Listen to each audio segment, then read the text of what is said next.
you've talked to a lot of people, and you've talked to a lot of people who have spent a lot of time talking about what they're doing, and have been doing all sorts of different things, all sorts of really interesting things, and met lots of interesting people. Uh, and it's the question for me is and it is not separate from what we were talking about before in sense of um, our main form of communication is this is talking together. However, it's a conversation is all sorts of things, and one of the difficulties I think we have, and that's the difficulties that's developed over time and developed through no, the difficulty has is such that is continued over time, not developed over time, I would say, in that when we talk together, there is not an acknowledgement that we're actually this is something we're doing collaboratively. It's quite often a matter of power, a matter of competition, and a matter of uh, needing to find a solution or even having an outcome in mind before you start. So it's not exploration. And I just wonder what you your reaction to what I've just said, how that would how you feel about that. Yeah, a lot of different things come up. Um, One of them is just even what you said there around having a predetermined sense of an outcome or a solution, and just how valuable a tool conversation can be in terms of shared understandings or coming into understanding with ourselves individually or collectively with the world around us. But just how our present scope of what a conversation entails doesn't allow for that. And it makes me think as well, then it's probably why, and this is a big sweeping generalized statement, but it's probably why we've fallen so much into the need for theory to explain everything to us in advance because we've lost what I consider to be the most valuable tool in terms of shared understanding or making of meaning or sharing of meaning, which is just the way we speak. And it made me think of the guarded ways in which we speak, the the lack of our connection to senses that allow us to make the conversation truly alive. And as you said as well, the hierarchy piece where if one of us is trying to save the other, or if one of us is trying to be the wise one in the conversation or the leader, just how all of these things impede the capacity of our conversing to make either connection or sense. And it really did, as you were speaking to that, it really did make me think of several of our conversations, some of which have been recorded, but a lot that haven't been, and how I've very, like, just not at all felt a sense of competition in those. It, it's just been sheer wondering together, and how contrasting that experience feels to how I might see or observe many other general day-to-day conversations unfold. Yes, I'm really fascinated with the theory and explanation that as opposed to sharing of meaning. I think that that is a major point that we we want that we want to explain things. We want to have things explained for us. We want to create theories. We want to um, create a world within a conversation which um, may have very little meaning. If I'm sure you in your in your background and some of the people you may have talked to as well, it felt that they're much of what they're saying is explanation. Mm. And I think though, what I think it becomes very clear is just how normal it is for us to make meaning together, and when there isn't interference in the process. And by interference, I mean a lot of the obstacles that we've just alluded to, but also the desire to make a point ahead of time. And, and even some of I think we even get things like vulnerability all wrong. Yeah, We probably chatted about this before, yeah, we have. Yeah, the sentiment that if I tell you my deepest trauma, regardless of whether that's alive for me or not right now, that's somehow vulnerable. Um, Whereas I think it's far more vulnerable to say something in this moment that feels present, that I don't quite know not the consequences of what saying it is, but I don't know where that will lead me to in the conversation, where that will lead me to a greater opening or exploring something that's uncharted for me. But I think with a lot of our ideas even now of how do we really connect, which is performative, that also hinders the potential that just conversations offer in relation to just learning something novel or new or creating something together, really. so yes, creating something together and that performative. So it's something that thought about a lot because being a teacher, the sort of conventional way of teaching is to create performance. You're asking your student to perform, or telling your student, should we say, to perform in a certain way for exams, to to so you're creating a a sort of image of performance, so that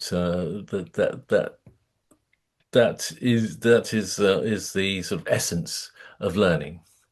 Is that is you give something, you you put something out there, it is remembered and creates performance. So that there's this movement, and, and that often occurs in conversations, so that you're trying to dictate. We go back to a theory, trying to that within the conversation, a sort of theoretical thing arises, as opposed to, as you say, wondering together or exploring together. Um, So, you mentioned just around the project that I'm doing of interviewing people and that process for that overall project, What is a Good Life, but also the podcast. It really just has two bookends to it. The opening question of is there a question you're exploring as you move through life, and it ends with what is a good life for you, and there's nothing planned in between. And I almost make a point, and it's not in a disrespectful way that I say this, but just for the purposes of the type of conversation that I'm looking to engage people in, knowing too much about them, the guest, can be a hindrance at times. And even having, sometimes I prefer to interview people that I've never read their work, even if there's books that they have out. If a guest turned around to me at one point and said, "Can you name all the books that I've written?" I don't research people like that. I want to just be fully present with people and I want to have nothing to lean on. And people will often say to me afterwards, that went in some places that I couldn't, that I didn't expect, or that I hadn't talked about that before. Even if they're very seasoned speakers and they're used to appearing and they probably are used to the talking points at which they'll land on. And I get really nice or really beautiful things said about it either to me or publicly when they share it with their audience. And I really think it's just that It's that strange thing that they're somewhat in control because with the opening question, they can take it wherever they want, Yeah. but they're not in control of what curiosity or what I'll be curious about. And, or what sounds like it has some energy or something behind it. What sounds most alive. And I think we're even in conversations, whether, and this is something I most certainly would have done. I'm even thinking back to before my early 20s or my mid 20s, I did some volunteering in a different continent and I'd ask people, if it was on a date even, are you going away on holidays? Just so they'd ask me, are you going abroad anywhere? Yes. So I could Yes. bring in this volunteering thing that I was Right. doing. Yeah. Like Yeah. we're very crafty in veering, and I don't mean this in some like narcissistic or malevolent kind of intention, but we've kind of become used to wanting to deliver sound bites, wanting to deliver the thing that we think could be the most impressive thing about ourselves. And I think a lot of that leads to just a lack of connection and a lack of learning something truly new. Like I think everyone has had the experience of saying the thing that you even care about, but just having said it so many times, and you've met someone that maybe even shares something of a similar interest in it, but all you've done is go back and forth with the things you've probably said 20 times to other people in the last few weeks. And you're left with this strange experience where you've learned absolutely nothing new, and neither of you have spoken with any great energy or aliveness. And it was just a nice engagement, and you'll never see each other again. Do you know that? And I mean, I don't mean that Yes. in a dating sense. I just mean that in someone who does work that's similar to you. And there's just nowhere where that will go because you didn't really meet each other. And I think when you talk about that sense of connection and or dialogue and a way to learn or understand, I think the collective piece in that is massively important. Yes. I don't know how you find that. I think it's absolutely it's without that collective piece, without the dropping away of your own wish to tell stories, anecdotes, explain, create theories. Once you've dropped that, that's dropped away. You create an opening, as you said. You're open to listen first of all, and of course, listening is an incredible thing that we have. It's very underrated and very we don't really take time to um, consider how we listen, and so that is a major part. And I read a recent post of yours where you're asking, I think it was a 15-year-old questions, and Yes. what a gift it is, I think, amongst generations for someone to actually be curious about what they've just said. It's very apparent that you were listening to what was being said and you were curious about what was arising. And with this, I there's something beautiful about going into spaces or experiences where it's not premeditated because it's not even about cultivating this craft of listening or this No, no, attention. exactly. Do you know? I deliberately said I was about to say skill, and I Yeah. thought no, no, Yeah, that's I right, think it's a right. stripping back. Like it's almost like an instinct then, Yeah, because yeah. in this conversation today, you've given me basically one sentence as to what this would be about, and would go from there. In that setting, you and I have no choice but to listen or look a bit foolish. Do, do you know what I mean? And the same with the podcast too, or even dialogue group stuff that I do with either individual or with general people or in within teams or something.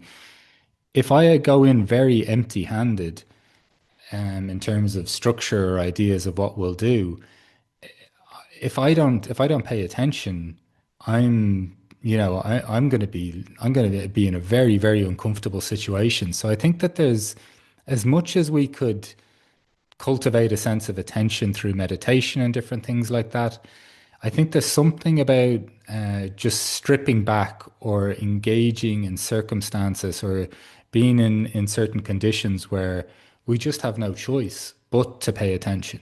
Mhm.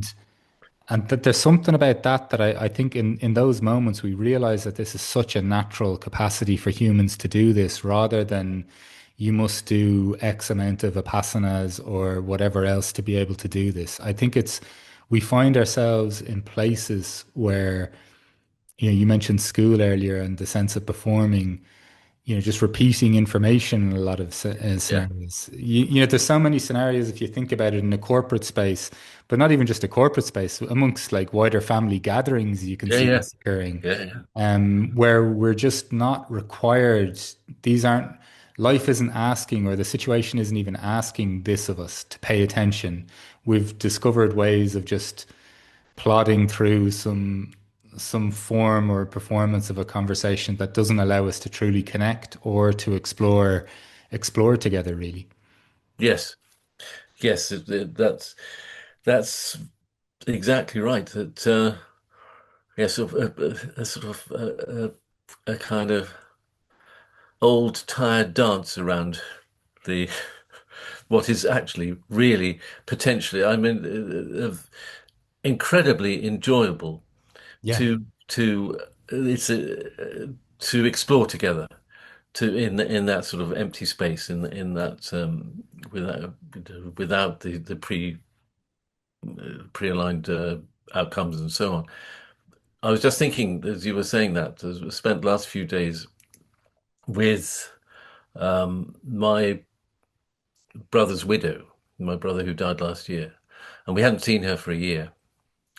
And one of the things we did together was to to an extent explore her grief and to understand what it was like for her who spent 50 years with my brother and the how the effect that had on her and those moments of interaction and exploration which of course were potentially painful, bringing up things, but also we could see that it was something that it was that you really did appreciate that exploration because it was Yeah. taken into the area of that's her life.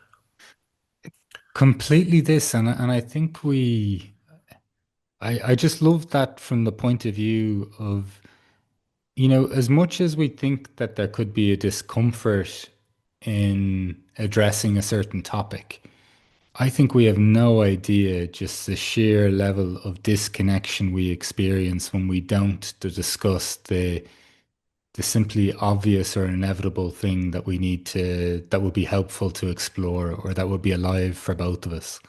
So, I'm not going into the specifics of your situation, but if we get together and something very meaningful has happened in a period of time and we just don't address it, even if it was not in this circumstance, but even potential conflict, I think some people might have an idea that if we're to just avoid this conflict now and we get away and we separate, that would be success. But I don't think we'd realize the sense of disconnection, or lacking of connection that we would experience by avoiding that. And particularly in the example you give there, like I think that's just what a relieving thing to be able to talk about. I think that's it. Yes, and we're fear comes in a lot, doesn't it? Mm. The being frightened of our emotions, other people's emotions, be frightened of other people as well, because of the kind of status some people bring to conversations of their own, their own making, or you bring their status in. Uh, and then there's this the fear of whatever reaction you assume a reaction before you even ask the question. And that's again, we're prejudging things. Which like I'm amazed sometimes where conversations go, where even in a corporate scenario where it's a one-on-one conversation Yeah, yeah, where people have disclosed things to me that I wouldn't have anticipated at all. Even with that What is a Good Life project as well, like just always really amazed where some people go with their answers if you give them the freedom to. And or maybe space would be a better expression. space. Yes, Yeah, yes, but I don't know, I heard a beautiful sentiment from someone who kind of follows a lot of Taoist philosophy where they mentioned something around the sentiment of your heart, think about what your heart has endured or experienced up until now, and how unlikely it is that there is a situation that your heart can't handle. And there's something to that to me. I think if we all look back on our own lives and think about some of the scenarios that we've navigated that we might have thought could be the end of us in terms of what we yeah, could bear, yeah, and yet here we are.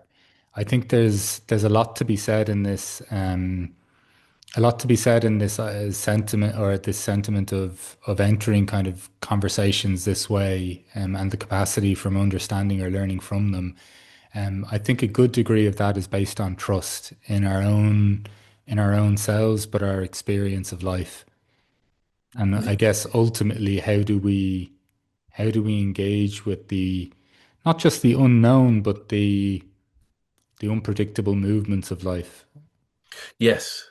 And it's interesting because when you say trust in the experience of life, is children bring that. Yeah. So I mean, it's I always feel that our idea that children begin when they're born is a little bit is a bit too superficial. That the we so undervalue each other and ourselves, the possibilities we have, um, and the possibilities, and that shows so much in the young, and being having to feeling we have to be didactic to tell them what to do and so on, and not look and listen to find out about them, because we don't see them as being complete or whole or even starting. They're beginning to be something, but I mean, I can tell you, I'm not neither complete or whole, and I've been alive for quite a long time, thankfully. So we view we be, we meet each other with so many different assumptions, which we hold on to because this is our belief. These are our beliefs, and again in a conversation, it's important to examine these and drop them, to not to be held by them, to not to because that again, you say it takes you down those preordained paths, as you were saying earlier on. I think though that even kind of suggests to me some sense of there's a trust with the unknown there again, because if I enter into a conversation without being armed almost with my assumptions of you, it really is, and I don't know. And just like I'm 42, I'm still I think we're constantly becoming something anyway. So an idea that I'd fully know myself, I don't know what Yes, I'd be like in every scenario. And once again, I'm not the same person that even faced the same scenario a few years ago, so I don't even know how I'd engage with it now. I think there's something about even when I think about the capacity to learn or understand, there's something about that, the limitations of that learning if we try to constrain life in many of the ways that we do. And I think that's a lot of what we're probably talking about is the way in which we constrain conversations, constrain explorations, limit what we're able to engage with. And I'm not talking about, drinking from the faucet of life and never being, want like I felt very uncomfortable last night with something in my body, and I think I knew what it was related to, and I chose to just kind of keep it at bay by watching a movie or something. Right, yes. I could have faced something a little bit more if I just sat in a room in silence for a bit. And I even think that there's value in just noticing when we're maybe turning away, and not to fool myself to think that whatever I was visited by yesterday evening is was in some way processed. So, I'm not saying that we have to be perpetually fearless, but maybe just an awareness a lot of times of like when we are stepping back or turning away, because I don't know, there's a with some of these assumptions we like to make, I think they're generally, once again, and not from a malevolent kind of thing. It's No. more, this is my interpretation of life, and if this keeps it steady for a certain period of time, and I feel okay with this steadiness, this somewhat in some way feels preferable. But if that's our main way of engaging with life, we're very quickly going to drain the vitality or the potential from it, I think.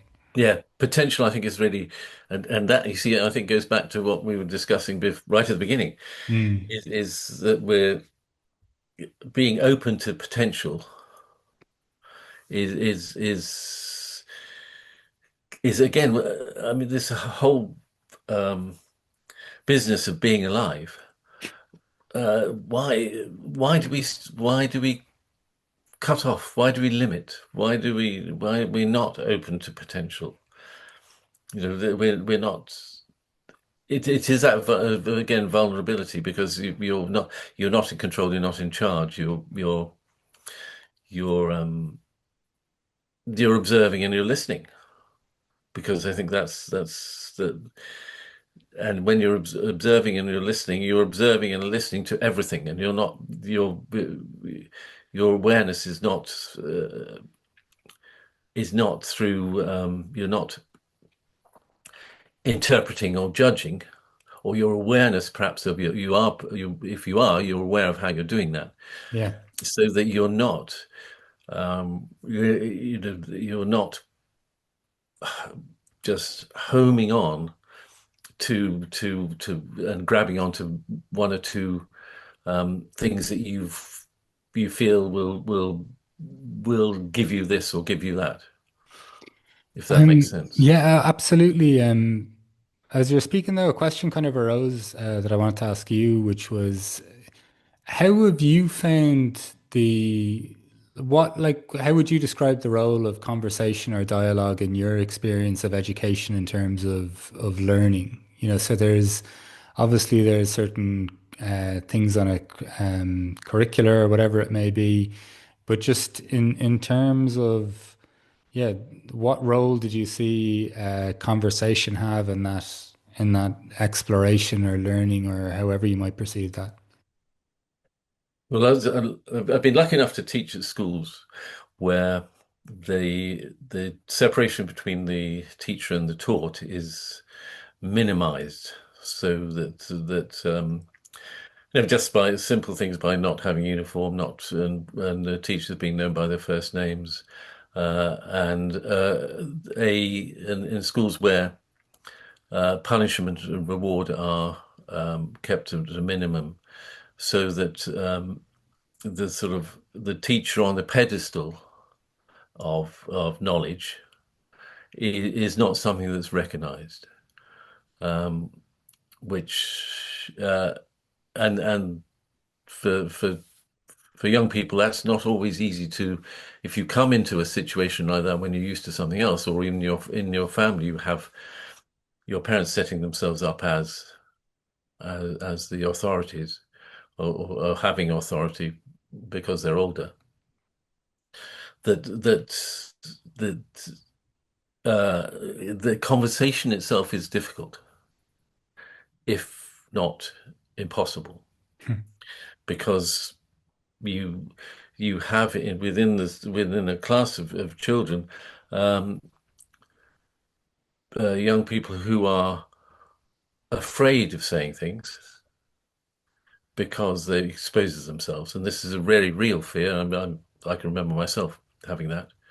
So you don't want to say answer questions, and then you have other young people who want to tell you that what they know, and because they want to be seen as some, as being quite clever.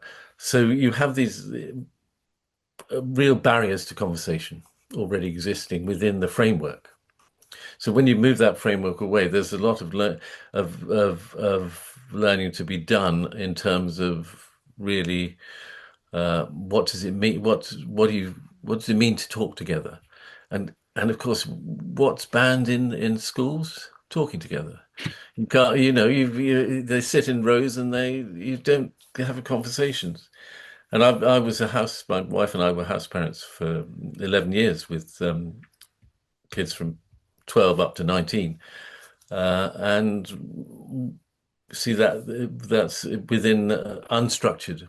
So lots of unstructured conversations, and which was and lots of understanding going on and dealing with things through that. So once you move, you get away from the creation of a structure, as we've mentioned before, and say, well, we're just human beings meeting together and exploring. And I think that's the thing about why I think conversations are so important is that it's the way we meet together, Yeah. acknowledging that we're meeting together as human beings with all our flaws and so on. And we're just finding out about each other, about whatever we want to talk about, and just um, looking at things together.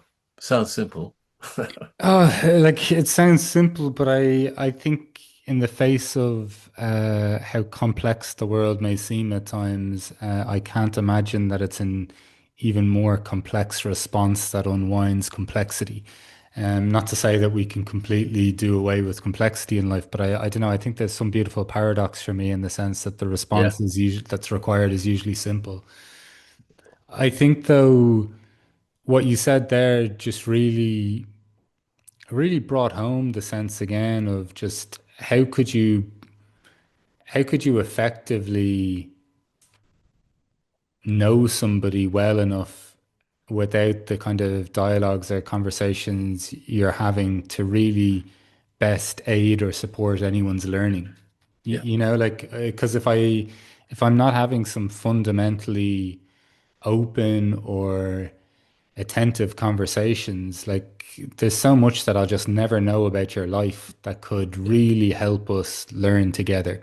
Um, and you know, I think of it too in a just in every sense. Like it's not obviously just with children, but just a relationship. Like just how frequently that conversation is required to have understanding of just or even compassion or empathy for the person wherever you might find them. You know, if I don't know that somebody's somebody's partner is unwell, and if yeah, I do know that, I'm going to be interpreting everything in that conversation totally different. If I don't know if somebody's experiencing stress to provide or support people or whatever it might be, I have a completely different outlook on what has occurred in that conversation. And I think while everything kind of melds together and, we become more aware of the connection between us, there is also this other different psychodynamic level that we're bringing to every conversation at the same time too. And even just to discern what is mine and what's yours. Like in that sense, or what are you responding to right now? Is it your life situation or is it just what I said or, and a yes, combination of yeah, them yeah, both? And so I yes. think, Really, really interesting. it's amazing how often these things could be considered as soft or fluffy or do you know what I mean? Like, but Yes, it really is. When I hear people say stuff like that, it turns the world on its head for me because the way I experience this is it's not even, there's nothing woo about this. It's just or soft. It's just literally talking about what's real and alive and yeah, having a willingness to go there. and it involves not avoiding things as opposed to avoiding things. Mhm. And also there's something kind of childishly simple about and I don't really mean that judgmentally, but if you No, step no. back from it, like there's something childishly simple about the way we might wish to interpret someone's life or behavior if we don't fully know them as a human. Yes. Because we Yeah. end up saying really just total opposites and make them sound like they make sense. So for example, if there's addiction in somebody's house and Yes. somebody is addicted to something, oh well, it's in their family. So pathologically you could say that if they're completely teetotal, well, that's because their parents were addicted to something. Yeah. When we end up Yeah. saying stuff that just doesn't, it's a theory, but it doesn't give us any more clarity or sense of understanding in the world. It's very trite, meaningless. Yeah. Yeah. And as you were talking, I was thinking also something you said about the within within conversations about senses to being truly alive in that conversation is not all about talking. No. That it is that that silence plays an important part, but also the just and again having taught in these schools, you're very aware of this because young people very if they're uncomfortable that shows very quickly all kinds of things come out without words at all. So silence in itself is very powerful. And but also it's powerful, it's threatening, it's revealing, it's all these things. I know because of your silent conversations are you're very aware and I think very um, sort of perceptive, if I might say so, in in highlighting silence in your work. Yeah, well, it's really this realization that I suspect that a lot of the things that we're aspiring towards already exist. We more have to strip back to come into contact with whether it's we mentioned earlier if in a conversation we have no plan, we have no choice but to pay attention. And there's something I think rather beautiful in the silence, I think, of even just what that does to our thoughts while in a conversation. And if there's more space, the initial conditioned response that we might have in our head, if we just have a few more minutes to sit with that, that can Yes. unravel pretty quickly and we can get to a deeper sense of meaning or understanding of that. And I think Yeah. this is we come into conversation so heavy-handed with tools, assumptions, theories, ideas, all defense mechanisms, all of these things. I think though when the lighter handed that we are when we approach these things, we really get to learn a lot about ourselves. Yeah.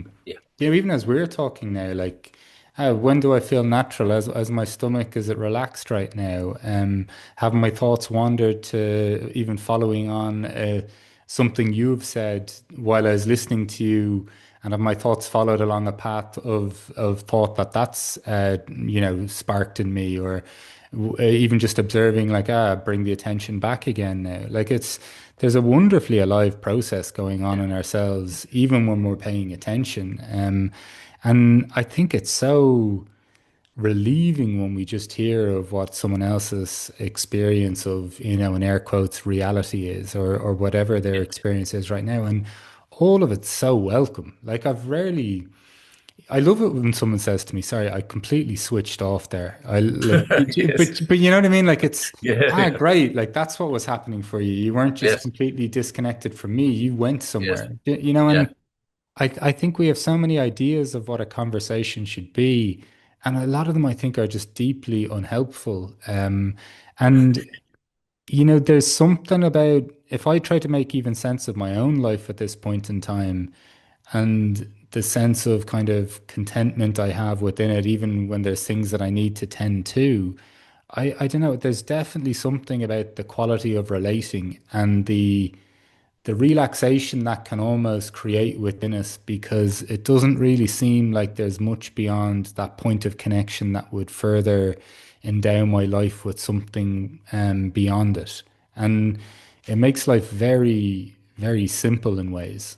And so I think there's so much that comes from this, even beyond a sense of, well, that's something to learn or understand about ourselves for Yeah. sure. But I just think the sheer importance of some of the elements that we're discussing.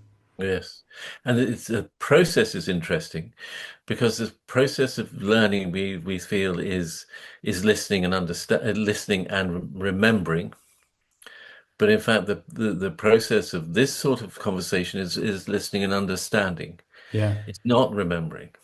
yeah, It's not like what did you say? And I'll just remember that because that was really important. I mean, I've yeah, written stuff down because but because I won't remember it basically. yeah. But I want to explore those bits as well because not only are we exploring what comes up for us, but they're all, as you say, there's a sort of myriad of connections going outwards from this to explore. Uh, Completely. And I think that's what each conversation offers us when it is more about an understanding or when it's more about a lived response to whatever is occurring. This is what, like, I think you mentioned an association with possibility or potential. And I think that's what it endows us with almost like is this constant state of considerable potential because each moment has the scope to literally go anywhere. Like if yes, I'm depending on where my attention is and depending on the sensations, the thoughts, whatever it might be that I'm responding to, it's just full of possibility, which I think is just it's a delightful consequence of a conversation. so if I meet you with a sense of a fellow human being who has I have no expectations of, who I have trust in, although I may not know you at all, um, because I trust you because I trust all human beings, and not in a naive way, but in a sense of you know, I'm not I'm not you and I are fellow human beings. It's as simple as that. So we're just exploring things together. Um, that seems to be the baseline, but we don't do that. I think this is tremendously easy and tremendously difficult based on where we're coming from, I think collectively and societally, whatever it might be. But yeah, like what other way can we meet each other? Like genuinely meet each other. Yeah, Otherwise I'm engaging with a series of labels, past experiences. And I think this is another element to this. We keep each other trapped and maybe even in ways that we don't like the other person or don't want them to be, but we can't stop trying to remember or remind as opposed to just meeting whoever we're seeing in front of us. yeah, And once again, I think it just speaks to potential possibility and genuine learning, not some sort of contrived sense of um, like knowing or I know who you are, Andrew. yeah. You did this the last time we spoke, so I Yes, know who yes, you are, and whoever you're trying to pretend you are right now, don't kid yourself. You're not fooling me, yeah. you know?